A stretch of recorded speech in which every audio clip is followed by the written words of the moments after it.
Boa tarde, bom dia, boa noite, seja lá a hora que você esteja assistindo.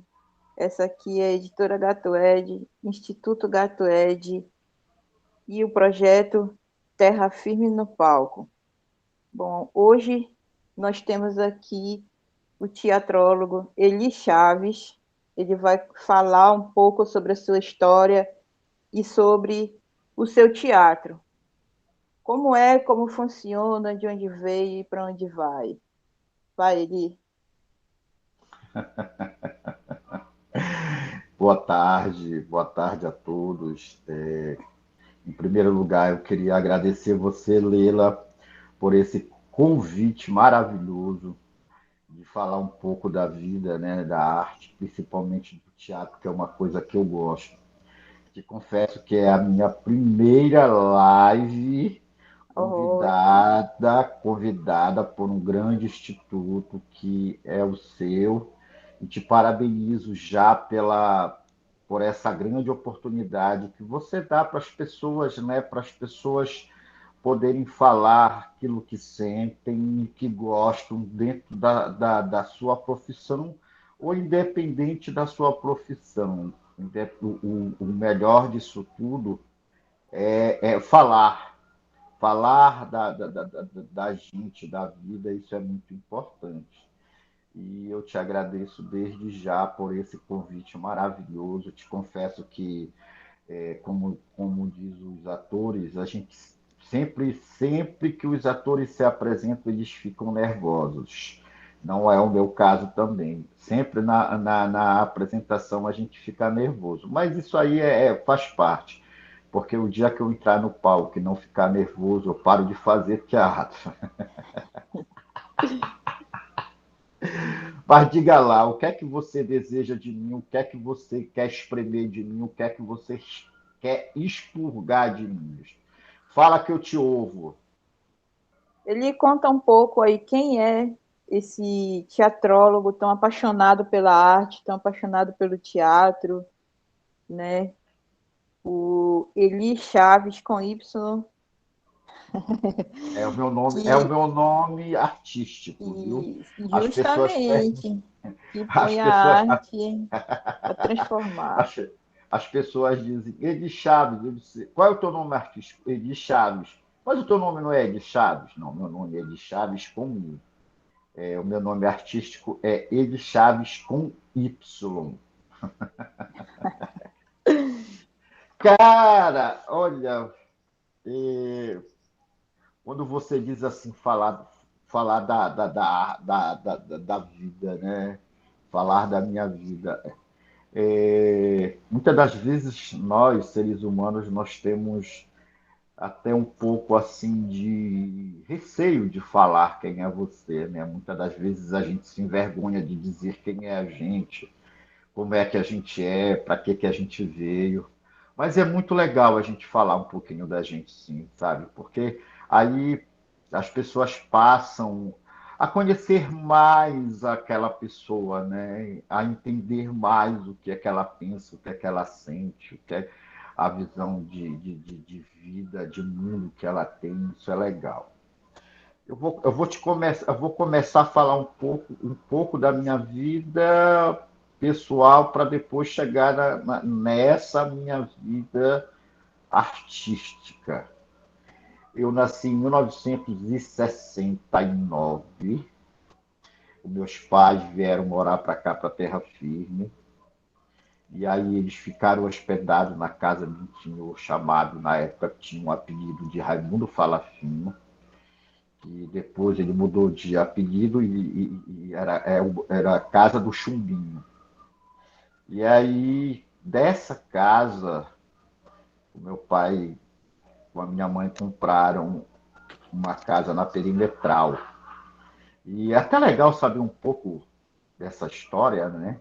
Historicamente falando, porque a Terra Firme, há muito tempo atrás, em 1969, 68, por aí, antes disso, a perimetral era um caminho de interior, e depois se abriu para fazer a Avenida Perimetral, e a Avenida Perimetral ela tinha poucos moradores. Se eu não me engano, meu pai foi, eu não me lembro, mas eu acredito que meu pai teria sido o terceiro morador, o quarto morador da Perimetral. E aí a gente veio, aí o papai comprou aquele pedaço na frente da Perimetral, antigamente era em frente, hoje é o Mário Barbosa, o barracão abandonado lá e tal.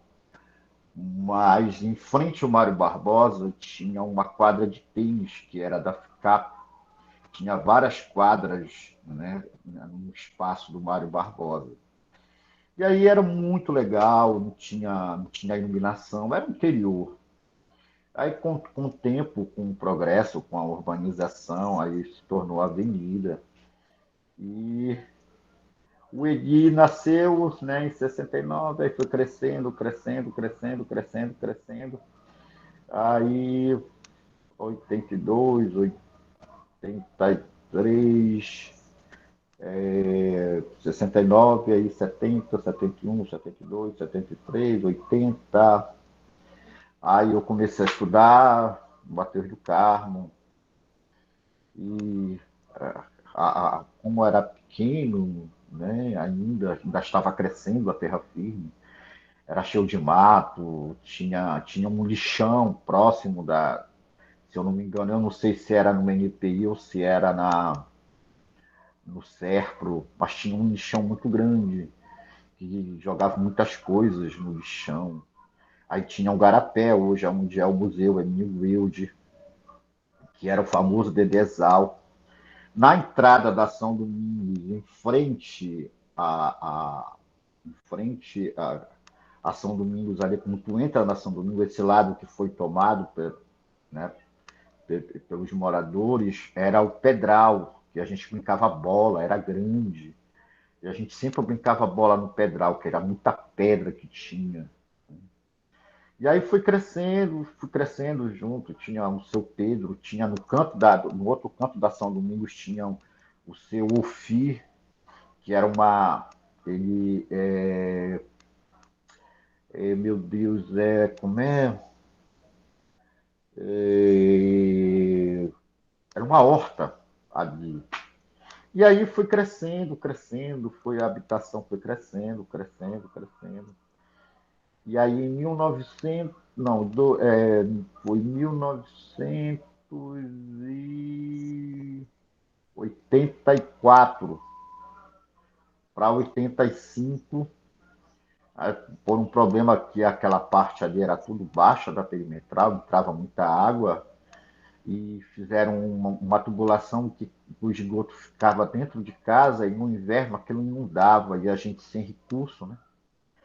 E bora vender, a mamãe pressionou meu pai vendeu, aí saímos da perimetral, esse paraíso que eu acho que é fantástico a perimetral, e é espiritual porque até hoje eu nunca deixo de passar por ela perimetral, quase todos os dias eu passo por lá. E aí fui morar na 24 de dezembro em 1985. No final de 85 eu fui morar na 24 de dezembro. Aí eu já estava com, eu acredito, 69, 10, 80, 11, 14 para 15 anos mais ou menos, por aí. O 16. Eu não sou bom de matemática. E aí fui morar na 24. Né? Nesse período de 80 para 84, fui crescendo, conhecendo as pessoas, né? E eu já nasci diferente. Eu acho que é engraçado, né, que o artista ele já nasce diferente. Ele sempre nasce com algo que as pessoas notam e tem um diferencial. Eu nasci todo estranho, eu nasci com cabeção, da família de 6 filhos, eu era o único que tinha a cabeça grande, tenho até hoje. A maior cabeça da família é a minha, né? Que é grande mesmo, não é de inteligência, é de tamanho. E o meu pezão, eu já tinha um pé grande, com 7, 8 anos de idade, eu já calçava 37, 38, por aí. E essa voz, que era interessante, essa voz que eu tenho hoje, era a minha voz de criança. Eu não tive essa mutação, essa mudança de voz. E as pessoas se passavam comigo, por mim, como uma criança que eu era, de 8, 9 anos de idade, já falava grosso. Né? Então eu já tinha esse diferencial. E aí fui conhecendo pessoas, amigos, fui criando no bairro. Aí, uma época, eu parei de estudar por muitos problemas familiares, essas coisas. E foi quando eu fui morar na 24, que eu acredito que foi um grande progresso na minha vida. Eu tinha que morar mesmo, espiritualmente falando, ali na 24. Aí, tal, já, já na minha adolescência, 15, 16 anos, conhecendo as pessoas, os amigos, foi quando eu me deparei com uma situação inusitada. Eu não estou te vendo, Leila. Agora eu estou te vendo. Eu gosto de olhar a cara crachá. Aí, 1985, 86, que foi em 86 que eu, como simples morador, pregresso, proscrito, à margem da sociedade, excluído, foi quando eu me deparei com, em 1986, com uma situação assim que foi muito inusitada. Na frente da minha casa era uma garagem da família Castro. Até hoje existe a família Castro e essa casa, só que mudaram. Na época era uma garagem de carro. O dono da casa tinha um táxi. E naquele espaço, quando ele trabalhava, se tornava vago. Nessa casa morava uma pessoa chamada Otávio Freire, casado com a professora Heloísa Freire. Eu não sabia, assim, fechado. Eu vivia naquele mundo ilusório, aquele mundo pequeno, minha terra firme já estava bem evoluída e eu estava naquele mundo pregresso, fechado. Nesse dia, eu estava na frente, eu estava na janela de casa, aí eu, aí eu vi assim, um senhor assim, passando mal, caindo, reclamando, chorando, gritando. Aí eu disse, meu Deus do céu, esse senhor está passando mal. Aí eu fui correr e chamei a minha mãe. Depois ela se tornou muita amiga dele. Mãe, tem um senhor aí fora passando mal. Aí ela, como sempre ela ajudava as pessoas, né? Meu filho, tá, peraí que eu vou me arrumar aqui e tal, que ela estava toda desproduzida, né? E aí a gente correu, quando a gente correu já para ajudar esse senhor, ele já estava lá na frente da casa dele, já conversando, rindo, tinha uns jovens que eu não lembro na época, mas eu lembro dele. Eu disse, égua, que porra é essa, meu irmão? Sabe, o que está acontecendo aqui? Eu não estou entendendo nada, enquanto o cara caindo, passando mal, dando piriquipaque, e agora o cara tá rindo. Aí eu entrei, não vi mais. a história de trem puto para dentro de casa. Né? Bora, mano, bora. Você aí deve ser um louco.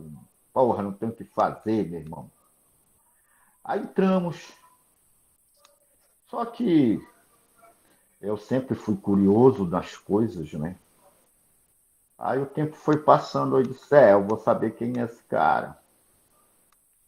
Era, eu era terrivelmente terrível, moleque de rua mesmo. Eu não tinha respeito com as pessoas. E aí eu fui e comecei a conversar com ele, que é interessante, que na época também ele vendia revista velha, ele sobrevivia das revistas velhas que ele vendia no canto da Lauro Sodré, que era a mercearia do Cabeça Branca. Não é o Cabeça Branca de hoje, era o Cabeça Branca da época. O dono da mercearia era o Cabeça Branca. Chamavam para ele na época também de Cabeça Branca. E aí ele vendia, eu ia lá, eu conversava, eu verificava as revistas, né? E eu sempre conversava com ele. Aí eu disse, cara, porra, naquele dia, rapaz, eu estava lá. Não, porque eu faço teatro e tal. Eu disse, o que é teatro? Aí, rapaz, teatro é uma coisa boa, é uma coisa legal. E tá, seu Otávio, eu não gosto muito de teatro, não. Sabe? Eu gosto, né? Eu era apaixonado por festa, eu gostava muito de festa. Na época eu ficava nas frentes das festas para olhar as aparelhagens, eu era apaixonado pelos DJs, eu, eu me apaixonava pelos DJs, sabe? Eu achava bonito o DJ da festa, né? Falando, eu digo, pô, um dia eu vou ser DJ. E já já começando já a fazer inconscientemente essa ligação com o teatro. E aí, um belo dia, eu me tornei DJ, né? E eu conheci um cara chamado Sebastião Meirelles, que era, para mim, é um dos caras que é considerado o rei das aparelhagens, para mim, um cara que conhece de música, muita música. E eu fui trabalhar na. Fui trabalhar, não. Cheguei a trabalhar que ele coordenava aqui essa Rádio Cipó. E aí, então, eu cheguei a ter uma participação, trabalhei com ele nessa Rádio Cipó. E o Meirelles me ensinou a mexer na bolacha preta, no toca-disco, né? E aí foi. O teatro ainda não estava nos meus planos. E aí eu comecei com aparelhagem, tal, até me tornar um DJ, né? Até me tornar um DJ. Quando eu me tornei DJ, eu acredito que 86, 87, por aí. Aí o Otávio já esperando. Eu acredito que em 86 foi quando eu comecei a conhecer o Otávio mais a fundo. Ele me levou em 87, na verdade. Ele já começava a falar, não, cara, toda vez ele me convidava, não, não, bora pro teatro e tal. Aí quando foi em 87, ele já tinha me falado em 86 do teatro. Ele me convidou para a Paixão de Cristo, que acontecia no bairro. Por coincidência, antes eu ia assistir a Paixão de Cristo, que era na praça.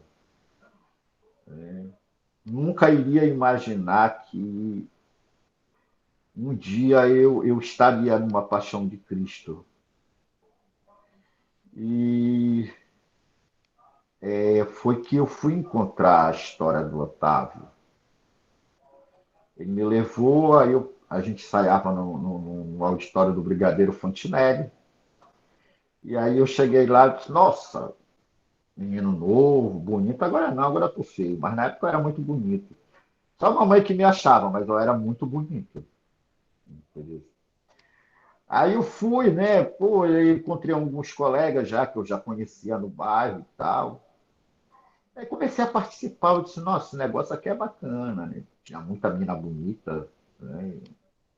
E assim, naquela época, pra gente era legal, porque naquela época não tinha internet, não tinha nada que a tecnologia que tem hoje na tecnologia avançada, essa tecnologia avançada, que tudo está perto. Então, além da escola, aquilo para a gente era um encontro, era um encontro.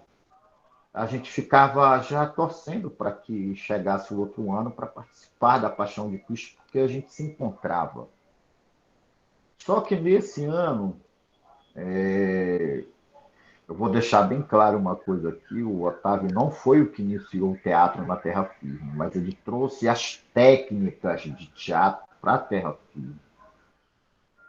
E ele conseguiu ficar muito tempo no teatro. Eram jovens da igreja, se não me falha a memória, antes de eu participar, e aí o resultado desses jovens criaram de vários grupos, GETAC, Sete da Arte, e eu já entrei, já era o Sete da Arte que fazia a Paixão de Cristo.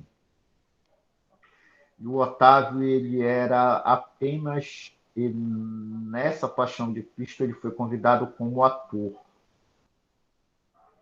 E aí eu fui, cara, foi assim um choque térmico cerebral, né? Que esse choque térmico, eu só fui ter esse choque térmico depois de muito tempo.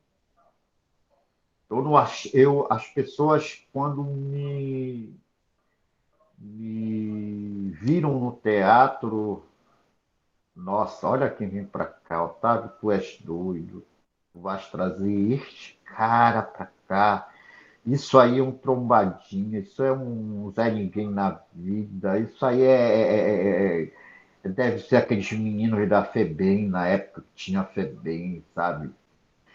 E esse lado importante do Otávio, que eu acho que é fundamental, ele nunca teve preconceito com ninguém.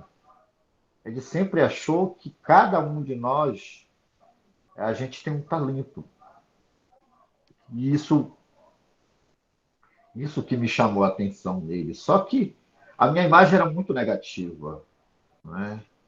E as pessoas me odiavam mesmo, principalmente as mulheres, as atrizes da época, sabe? Devido a esse meu comportamento pregresso.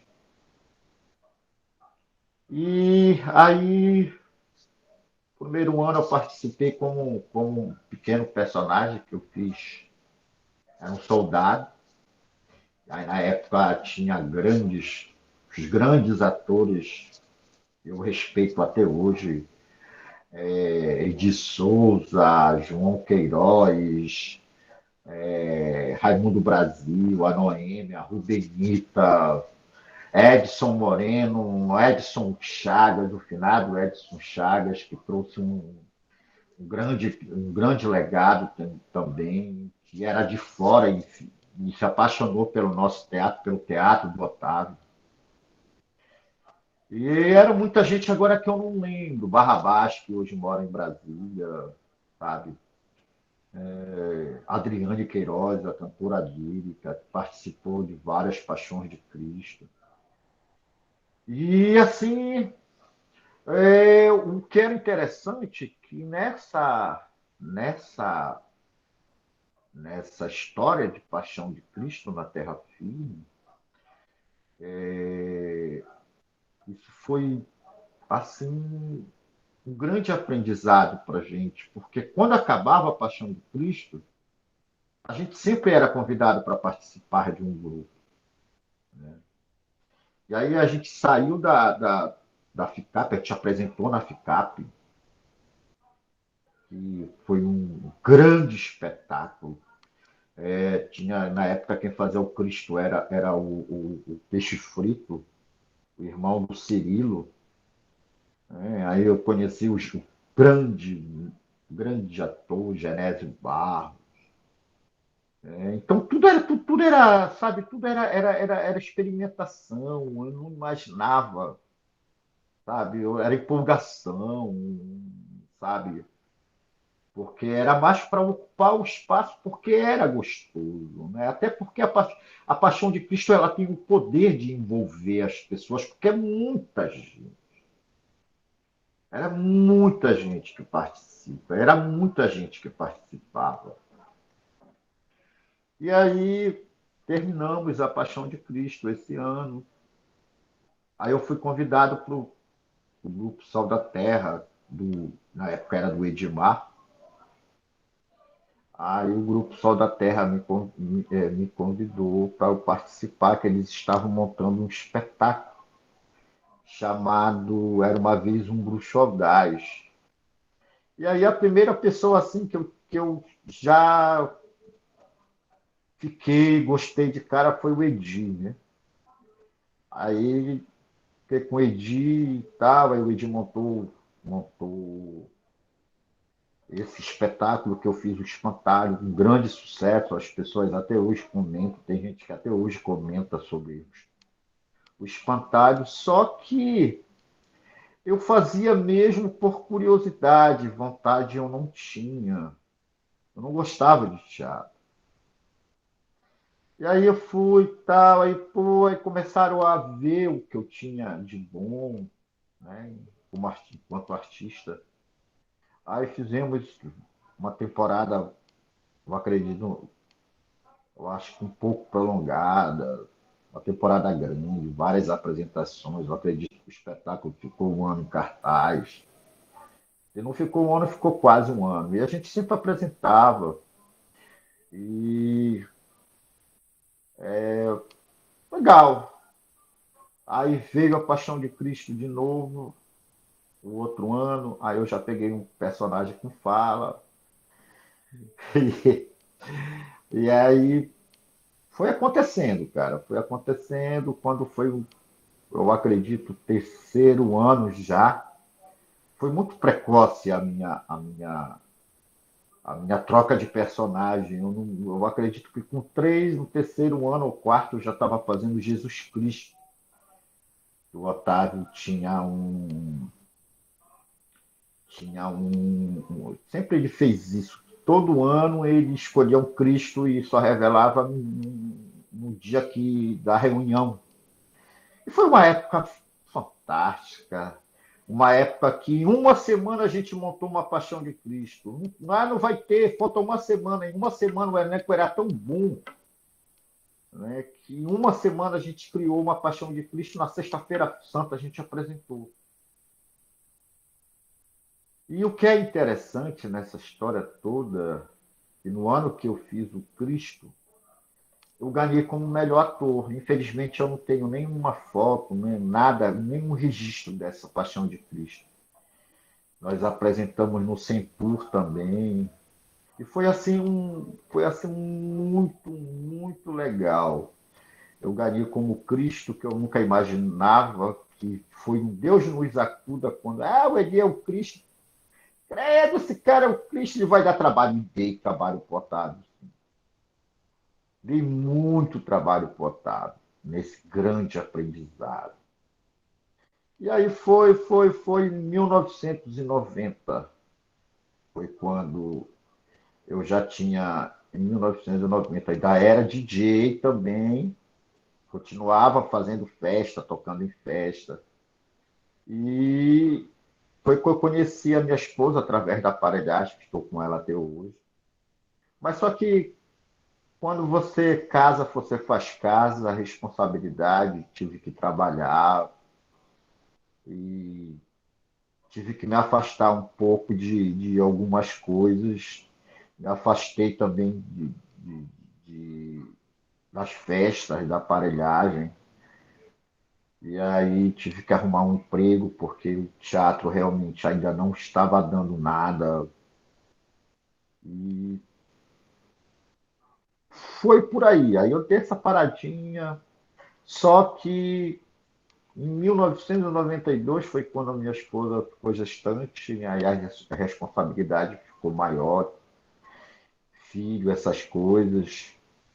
E eu realmente eu tive que me empregar em 90, 80, em 89, 90 trabalhei no aeroporto, né, como gari, e depois saí do aeroporto e fui para vigilância, trabalhei um mês, acho que uns 8 ou 9 meses, e depois eu fiquei desempregado de novo, enfim.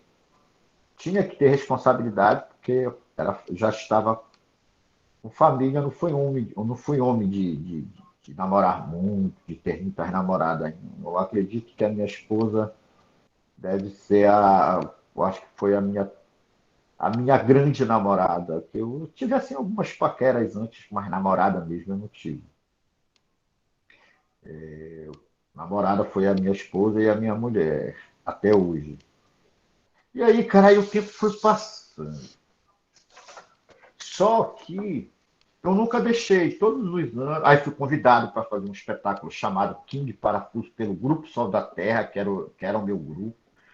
E a gente ensaiava todos os finais de semana no Clube dos Pais, que não era onde é hoje. O Clube dos Pais era ali em frente ao campo do Terra Firme, na Rua Nova, se eu não me engano. Depois que ele passou para cá, né, para outra rua. Né? E nós ensaiávamos lá, no Clube dos Pais. Aí veio um grande espetáculo chamado King Parafuso, o astro multinacional, criado pelo Grupo Sol da Terra, pelo Edi, pelo finado Edson Chagas. E é interessante, cara, sabe, a importância da arte na nossa vida, e como a gente apresentava muito aqui dentro da periferia, apresentava muito na Terra Firme, um belo dia a gente foi mais ousado. Vamos sair da Terra Firme, vamos para os palcos maiores. E aí foi a nossa grande surpresa que a gente conseguiu essa pauta no Valdemar Henrique, porque era mostra de teatro e a gente era mostra muito, movimentava muitos grupos de Belém, né, feita pela FESAT, aplauso também. E aí a classe artística já tinha muitos atores de pesos, né, atores consagrados, famosos. E eu estava apenas engatilhando, né, na arte, né? E aí a gente foi para o Valdeco. O que é interessante que na época eu tenho, ainda não encontrei esse jornal, mas eu tenho ele por aqui nos meus arquivos. Qualquer hora dessa eu acho. Quando a gente saiu da Terra Firme, que a gente foi se apresentar no Valdemar Henrique, sai uma matéria no jornal famoso, ainda é famoso até hoje. Mazelas sociais invadem o palco do Valdeco. Olha, mazelas sociais. Eu não sabia nem o que era mazela, mano. Eu sei que foi uma repercussão, sabe, das mazelas. E eu não sabia porque eu ainda estava muito novo, né? Eu acredito que era ainda era antes de 90. O King Parafuso, eu acho que foi 87, 88.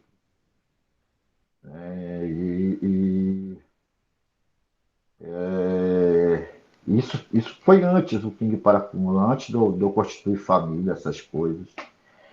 E aí a gente foi, apresentou o Valdemar Rico, grande sucesso de público. Né? As pessoas viram um grupo diferente que era da Terra Firme, né? E se apresentar com um espetáculo diferente. Puxa, cara, aquilo assim foi uma grande repercussão. E o King Parafuso foi um espetáculo que deu um norte para cada um de nós. Os outros grupos começaram a ver, né, o que a gente tinha de bom, e aí a gente começou a fluir, artisticamente falando, teatralmente falando. Aí o espetáculo ainda teve uma temporada mais esticada, o Ping Parafuso. E aí foi que o elenco era o Genésio Barros, era o Denis Moreira, o Edson Chagas, que fazia um poeta, eu fazia o Humanoide, o Valmir Brito também, o Genésio fazia o Kid Vilão, que era um grande ditador. E assim, um espetáculo muito legal, é um espetáculo contemporâneo, é um espetáculo criado por nós, sabe? Não era um espetáculo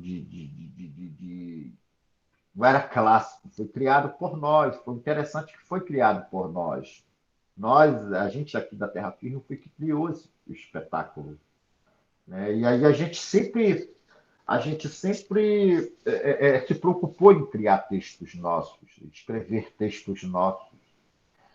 E deu esse pequeno boom, mas aí, devido a grandes problemas, situações, a gente deu uma paradinha, o espetáculo não foi para frente, porque o grupo começou a se desmontar, as pessoas receberem outros convites, e aí terminou o espetáculo, Fim de Parafuso.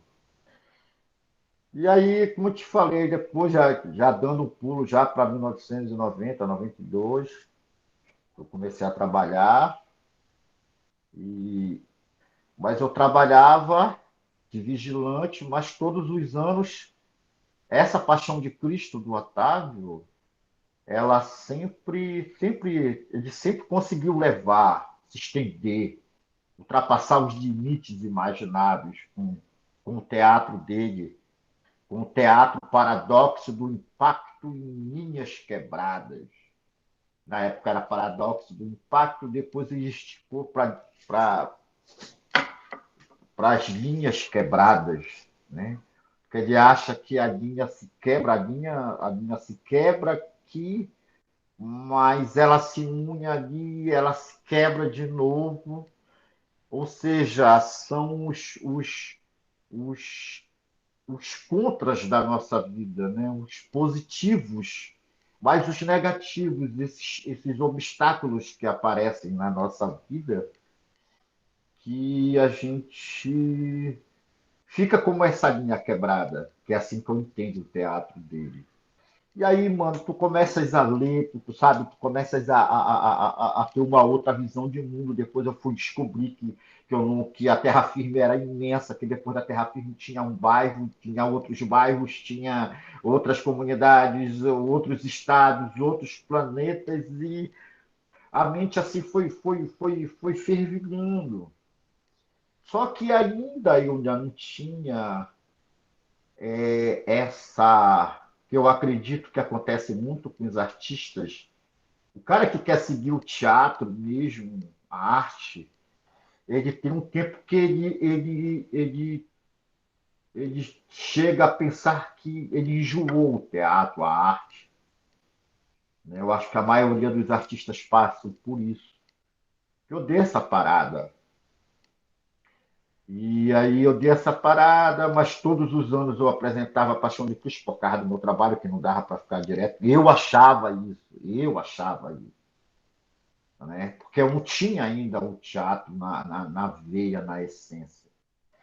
E hoje eu vejo que o teatro dá para se fazer tudo, mas não dá para parar de fazer teatro. Hoje se faz tudo e se faz teatro também. Para quem quer, para quem ama a arte, né? Para quem diferencia essa arte, sabe?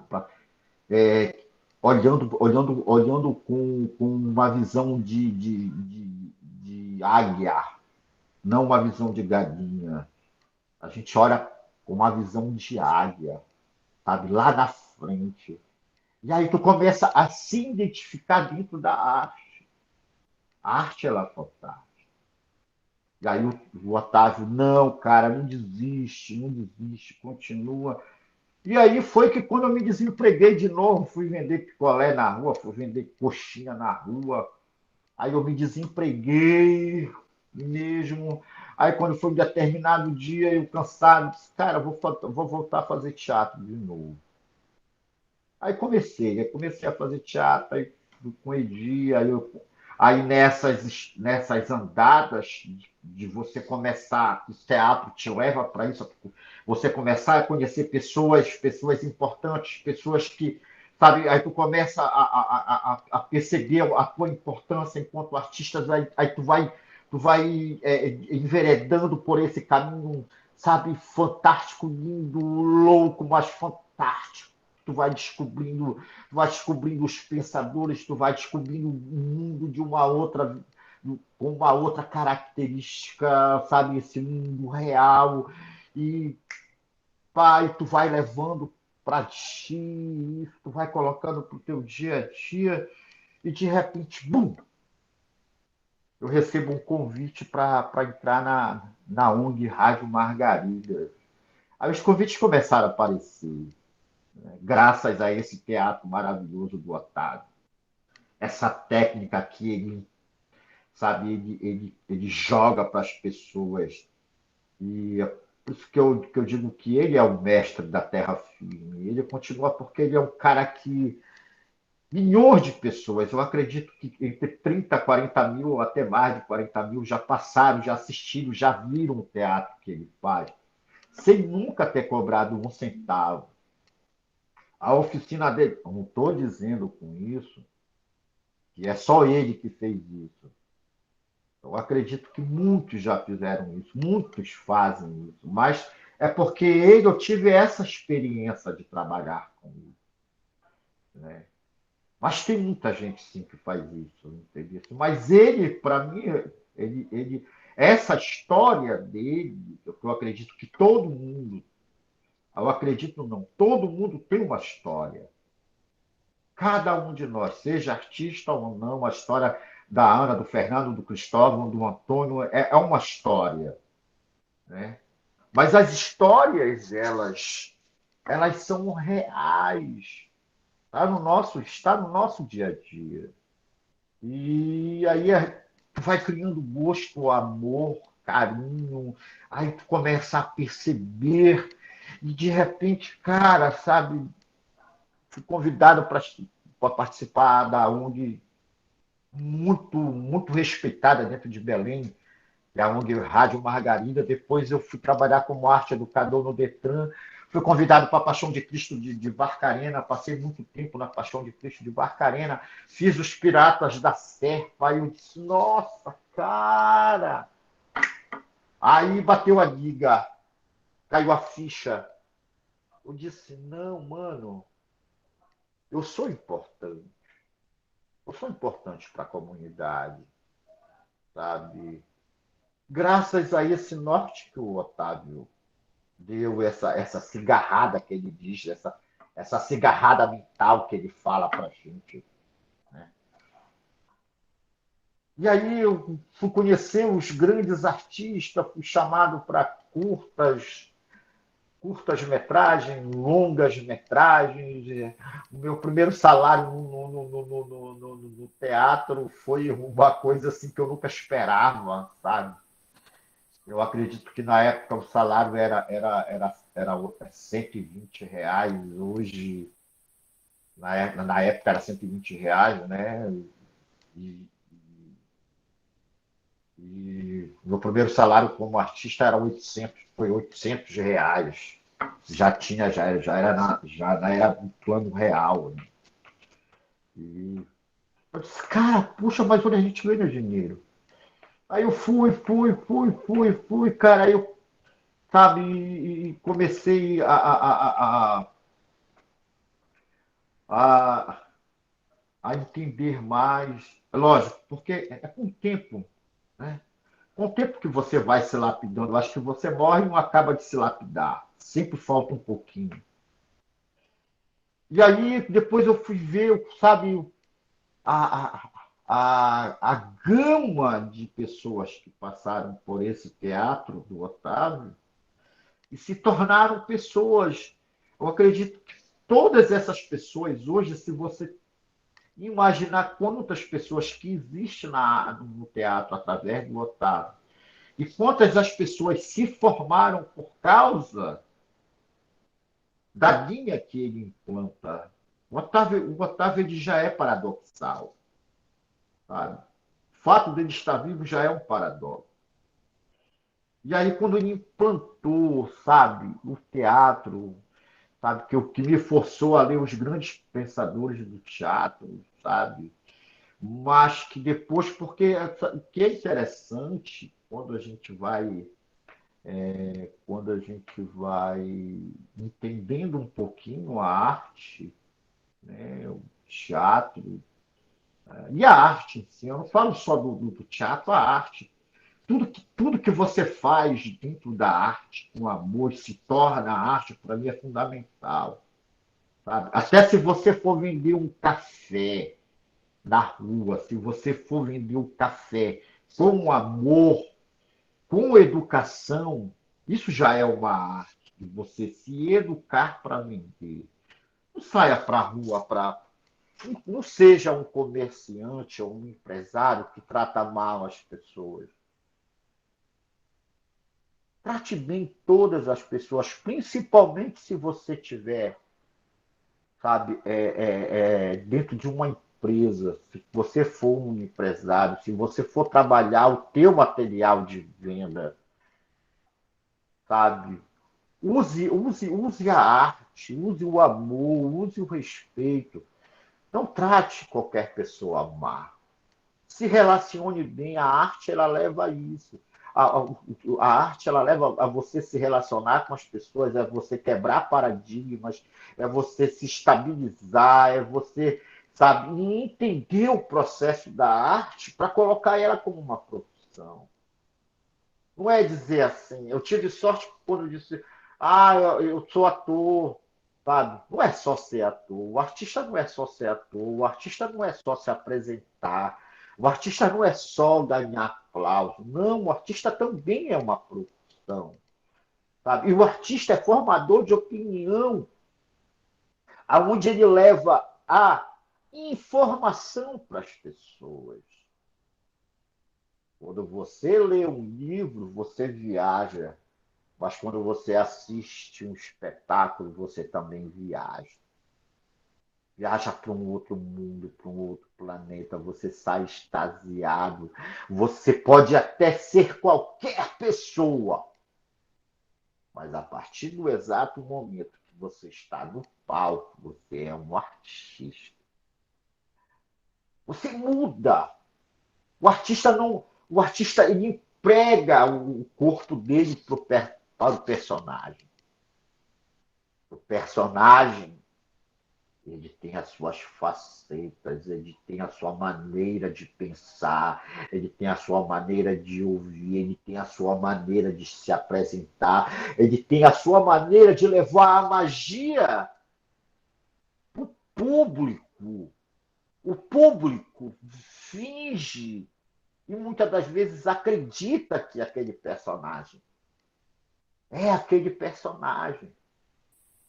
Ao mesmo tempo que o público te odeia, ele te ama, mas ele te detesta, ele tem raiva de ti. Então, é a verdade que você emprega para o personagem, que o personagem passa para o ser humano. E quando aquilo acaba, que as pessoas têm que entender que só são personagens. Acabou, é aquela pessoa normal. É o ator que empregou o corpo àquela personagem. Jesus, Satanás, Chaplin, Hamlet, sabe? São todos esses personagens que passaram, que marcaram época, sabe? Se você quiser, o teatro você pode ser quem você quiser, pobre, rico, ele te leva para todos os lados. Ele fala, ele diz, ele descobre, sabe? ele te leva para todos os lugares, ele faz tu pesquisar. Nossa, e é isso que me encantou.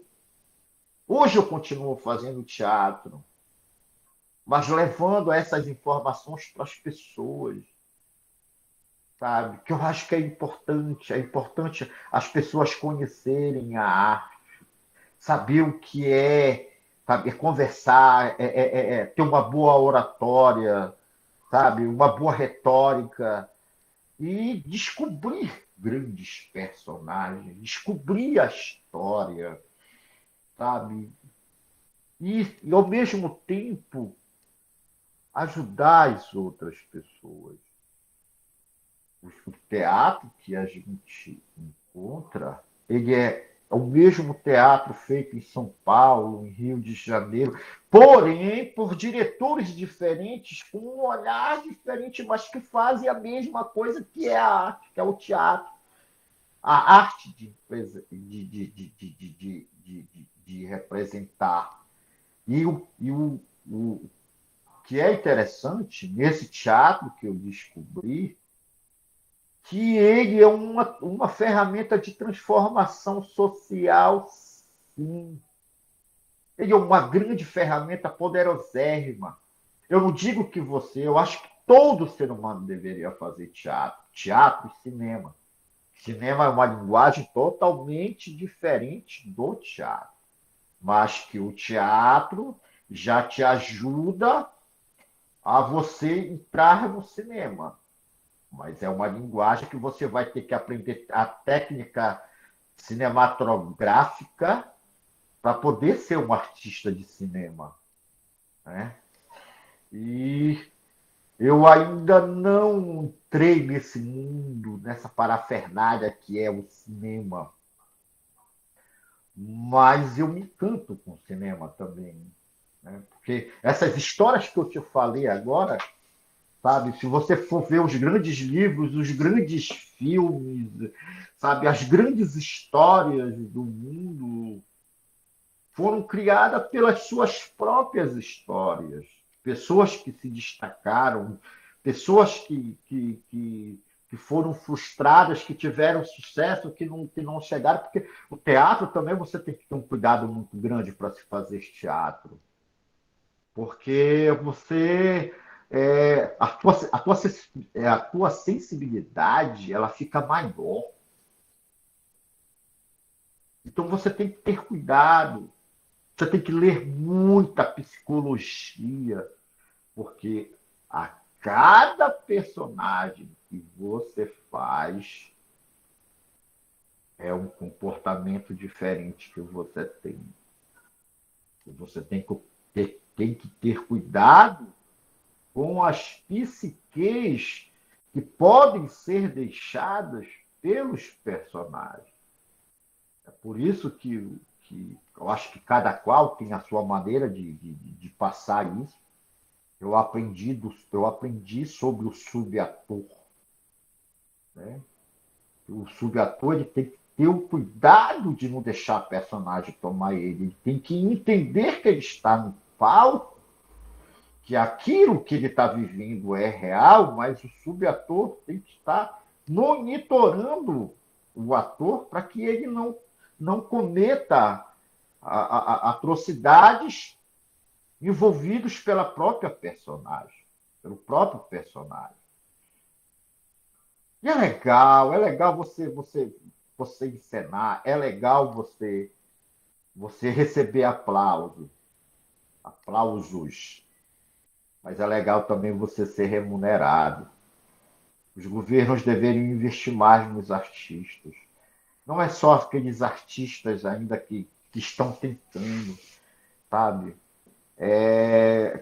Todos os artistas, cada qual tem a sua arte. Eu não diferencio um artista famoso de um artista que não é famoso. Todos são artistas, todos são atores, todos são cantores, todos são atrizes. Eles já vivem, já estão no campo experimentando. Falta técnica para chegar à perfeição. Eu acredito que ninguém chega à perfeição. Nenhum de nós. a gente não chega à perfeição. Porque o dia que chegar à perfeição, a gente não vai mais pesquisar. E eu acho que a gente sempre tem que estar pesquisando, porque todo dia, toda hora, todo minuto, todo segundo você encontra informações.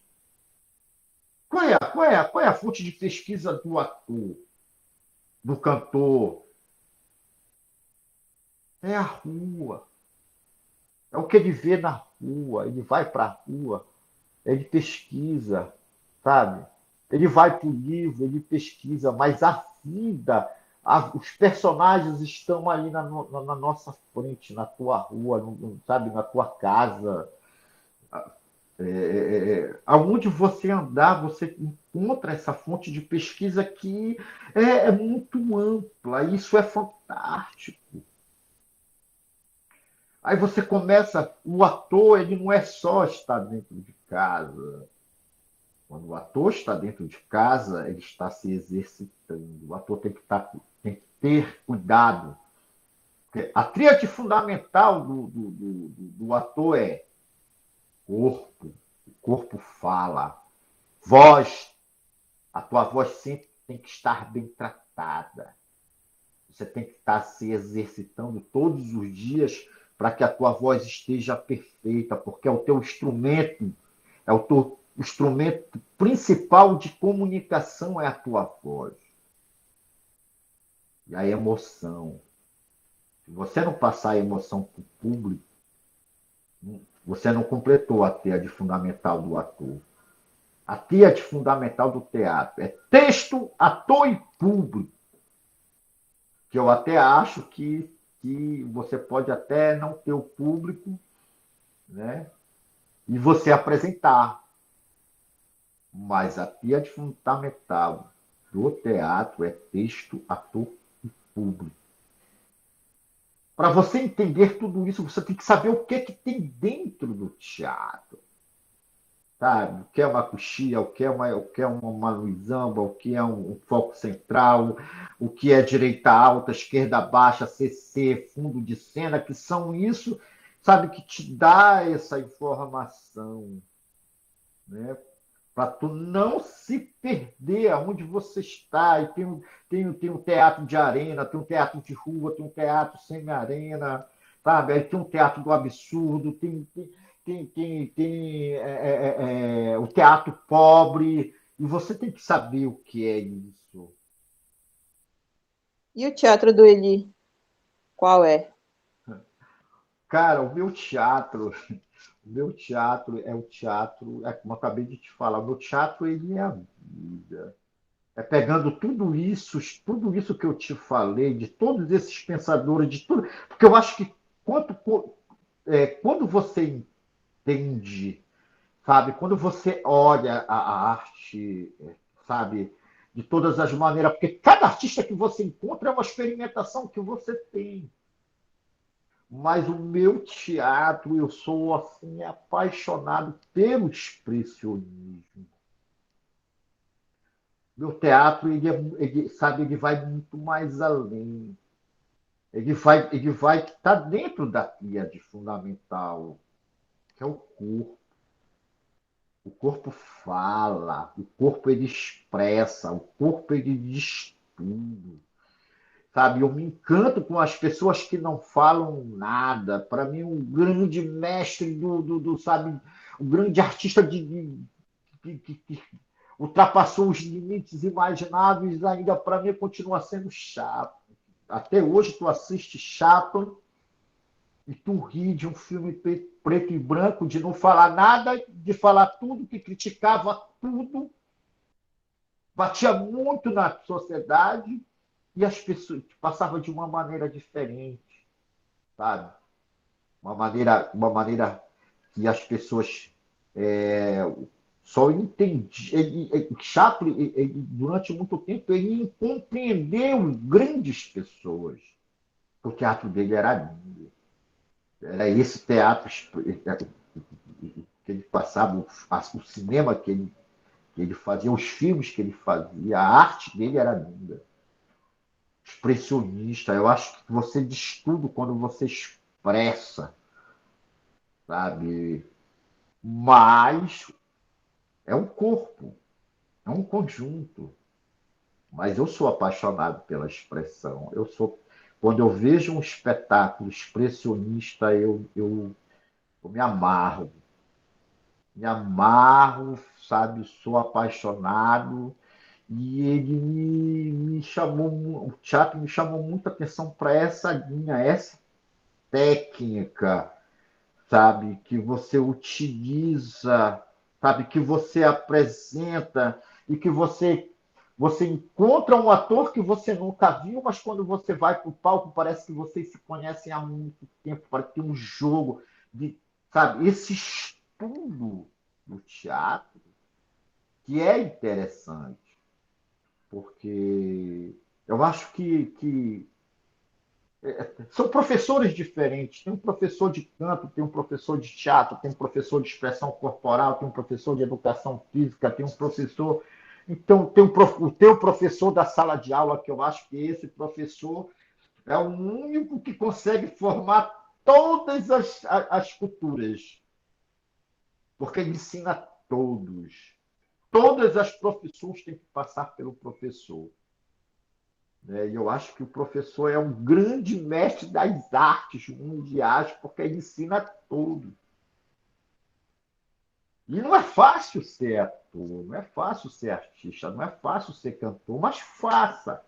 Encontre um mecanismo para você fazer.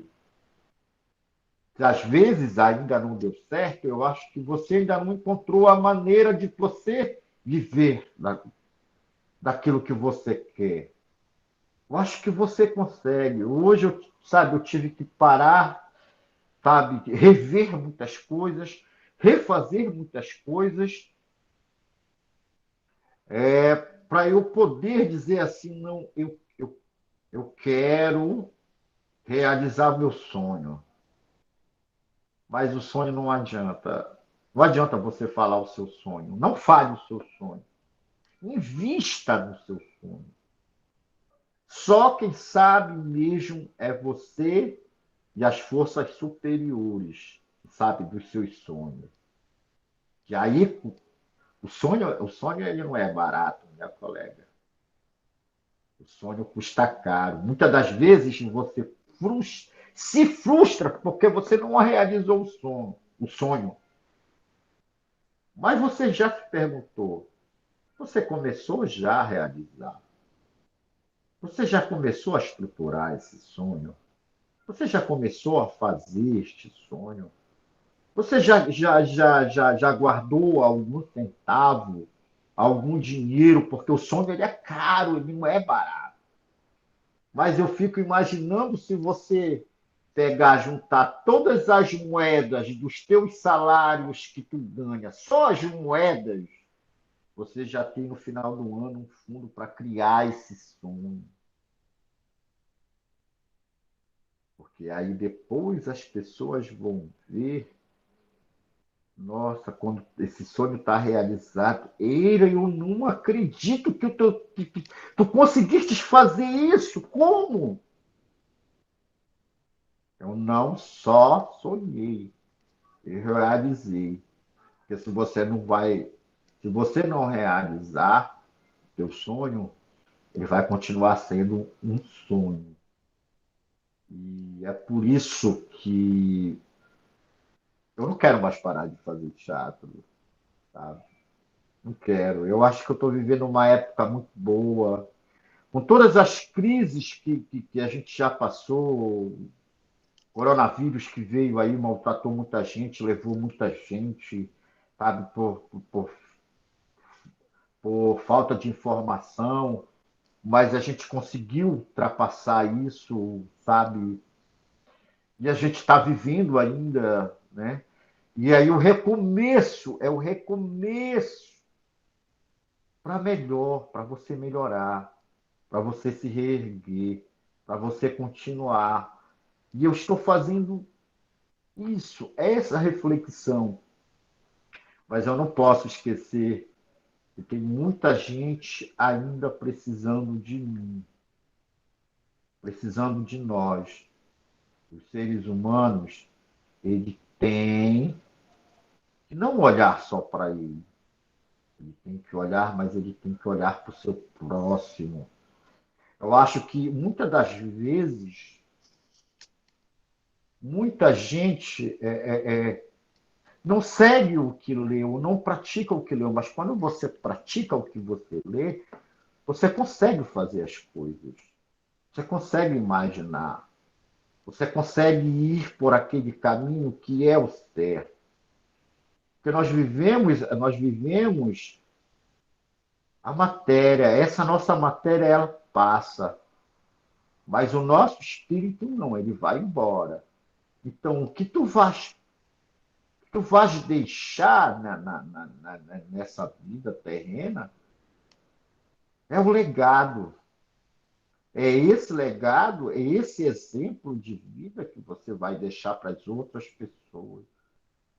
De dizer, cara, passou alguém por aqui.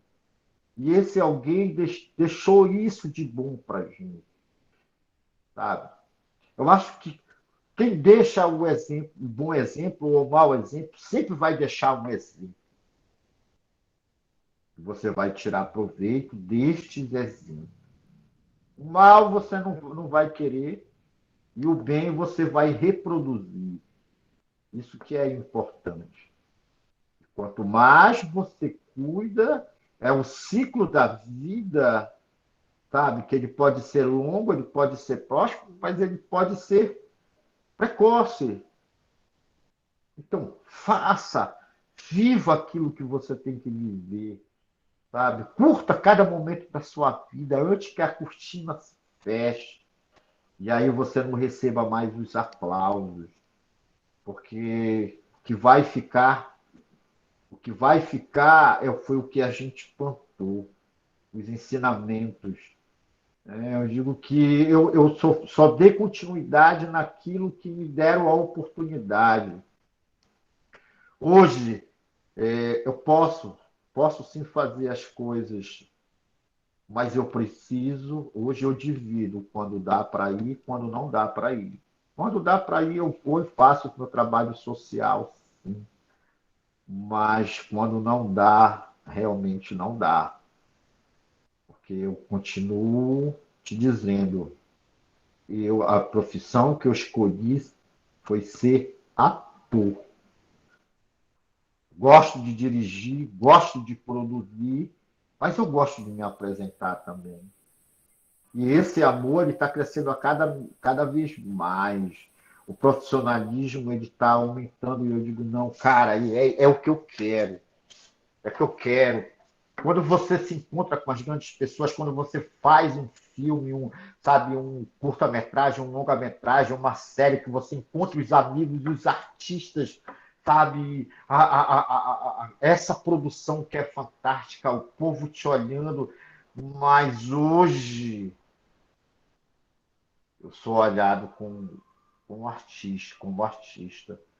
Eu não sou mais olhado como aquele cara pregresso, proscrito, enojado, invejado, que vivia à margem da sociedade.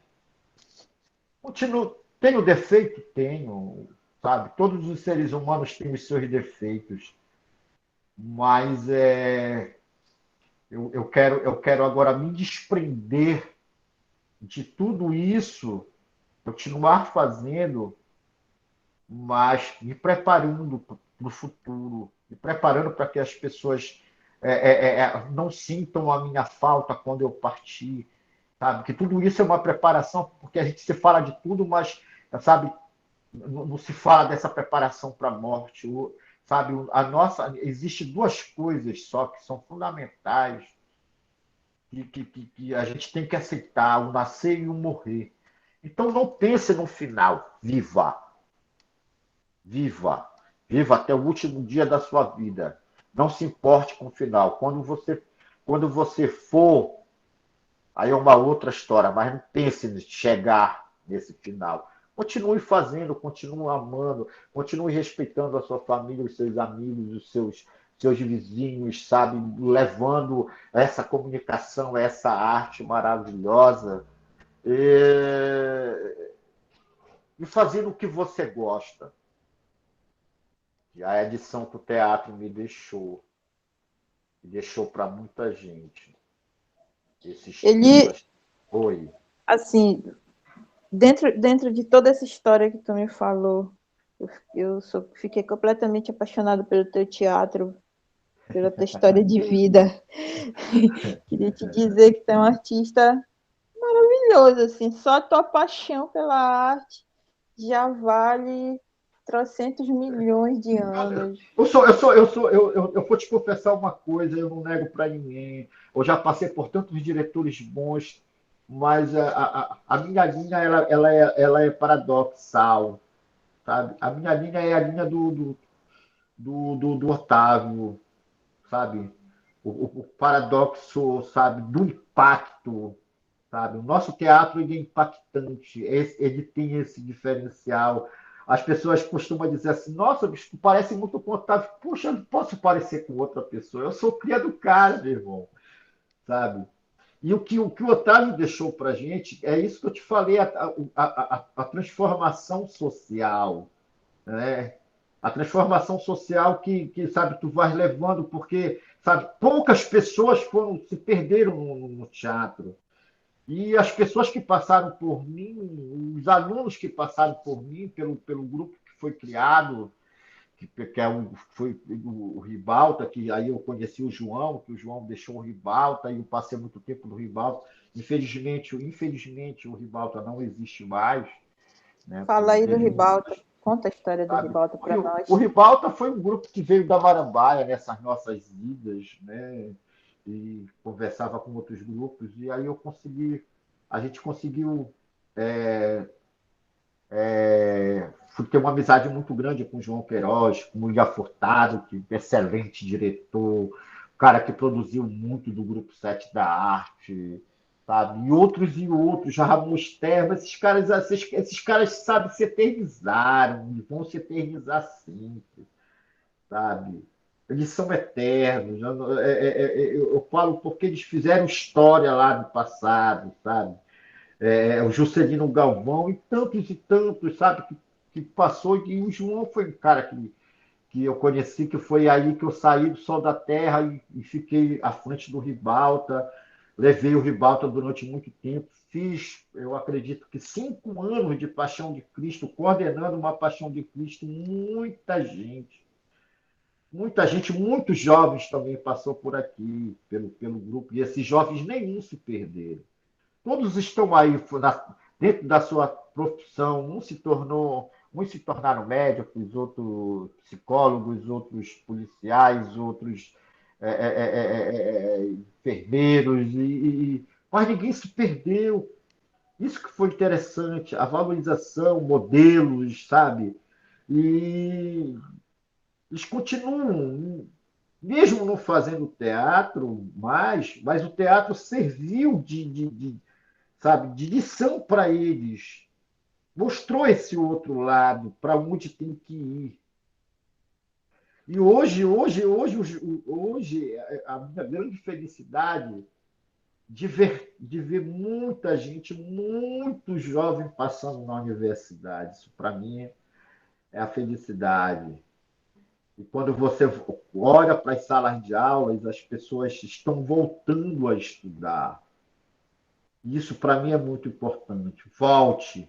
Se você tiver 60 anos, parou de estudar, volte. Se você tiver 70 anos, volte. Porque o aprendizado continua. Nunca fale para o seu cérebro que você não é capaz. Porque se você falar para o seu cérebro que você não é capaz, você não vai conseguir. E é isso que me encanta, essa arte, esse teatro, essa vida, essa descoberta, esse conhecimento, sabe? E aí você teve a coragem de fazer esse bate-papo comigo, porque eu falo muito pouco. Ah, E é isso, cara. Eu agradeço a vida, eu agradeço a Deus. Eu agradeço as pessoas. Eu digo que não foi só o Otávio, tá, gente? Tá, amiga Leila?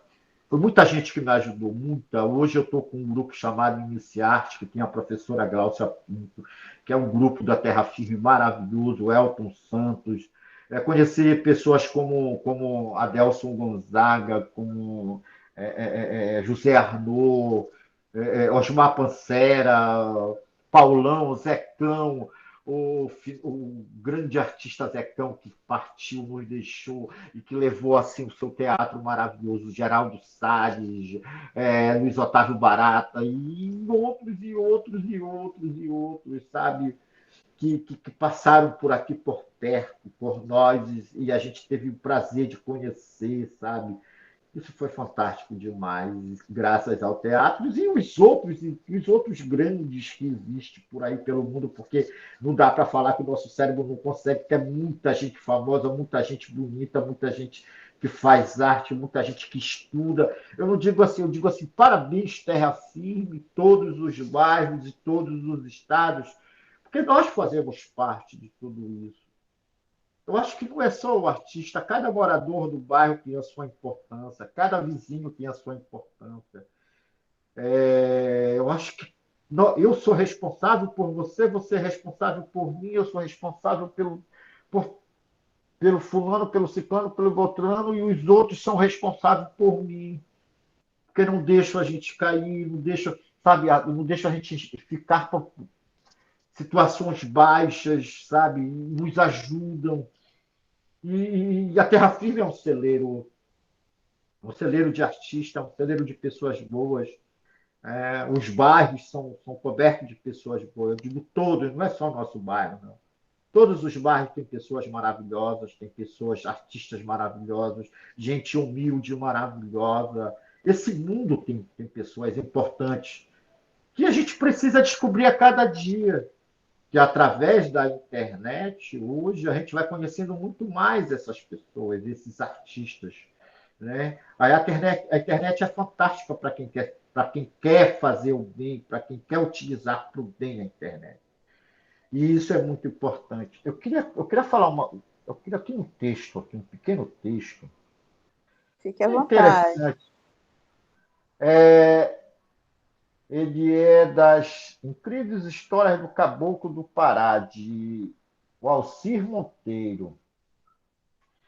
Ele tem uma coisa aqui interessante, esse livro, para a gente refletir. Uma parte aqui que ele fala do rio Anapu. A gente vê tantas histórias, né? E o nosso estado, o nosso Pará, ele é rico de tantas histórias, né? A história do rio Anapu. O marinheiro fluvial de Convés, Wilson Maia Leão, mais conhecido por Maguila, entrou na roda e historiou porque o rio Anapu, no município de Portel, tem este nome. Olha só interessante, né? A história da leitura. Na região não havia nem pé de cupuaçu, a gostosa fruta paraense. Então o casal trouxe a semente, plantou e a árvore cresceu bonita. Mas quando chegou a época de frutificar, só nasceu um cupuaçu. Como é que podia aquela árvore só dar um fruto? Mas só deu um mesmo. E o casal resolveu tratar com muito carinho e cuidado, a fim de que ninguém o roubasse. E o cupuaçu foi crescendo e ficando muito bonito. Acontece que o casal tinha dois filhos, o José e a Ana, que resolveram comer o cupuaçu escondidos sozinhos. Então ficaram vigiando e atentos para quando o fruto amadurecesse. Um dia almoçavam. José ouviu a fruta cair. Aí disse para a irmã, apontando com o dedo para cima em sinal de atenção: Ana, pum! Ana, pum! Significando o barulho que o cupuaçu faz quando se choca com o chão. Eles correram, apanharam o cupuaçu e esconderam no mato. E depois foram comer sozinhos. Quando os pais descobriram, colocaram os filhos em confissão e o José acabou contando a verdade. A mãe ficou muito revoltada, bateu no moleque, então disse: pois por causa disso, de hoje em diante, este rio se chamará Ana. Pum! E assim ficou sendo até hoje, concluiu Maguila. Bacana. Gostei. Que história maravilhosa, velho! Maravilhosa. Eu gosto muito. Ana! Pum! O cupuaçu caiu, pum! E outras histórias que a gente vai contando, e isso a gente levando para o palco é maravilhoso, essa história, esses personagens para o palco. É por isso que eu te digo, é por isso que eu amo hoje a arte, que ela mostra essas histórias maravilhosas para a gente. Entendeu? Eli, quero Oi, te meu amor. agradecer do fundo do coração. Um grande prazer te ter aqui. Uma honra que tu tenha aceitado conversar com a gente, comigo A honra é aqui. toda minha. A honra é O toda minha, eu Instituto te Gato Ed agradeço. te agradece. Um dia tu conhece o Gato Ed, Ah, tá? perfeito. Eu quero te dizer que hoje foi a minha primeira vez, viu? Olha que bacana. E a E gente terá outras chances, outras oportunidades. eu O nunca. próximo teatrólogo que a gente vai gravar é o Edi. A gente já está Aham, marcando, já estou marcando com ele, tá? aham. Então, galera, público, fiquem atentos, aguardem aí o nosso próximo teatrólogo da Terra Firme. Vai ser muito bacana. Edi foi muito show. Eli foi muito show. Não, não, as pessoas confundem Edi com Edi, é normal. Desde quando a gente se conheceu, o Edi sabe disso. Muita gente troca o nosso nome porque é bem próximo, É, entendeu? Sabe? então, Mas ele não é mas não é o Edi do Edi, não. É o Edi, meu amigo, entendeu? justamente.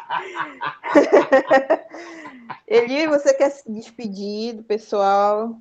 Gente, muito obrigado por tudo. Como eu falei, foi a minha primeira vez que eu participei de uma live maravilhosa. Te agradeço por isso desde já.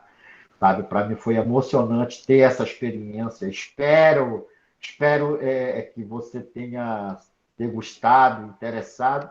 O que serviu dessa reportagem, dessa entrevista, você guarda. O que não serviu, você descarta e coloque só as coisas que serviu para você, para vocês, para quem escutar, para quem essas histórias de teatro, de vida, de arte, sempre é bom para a gente.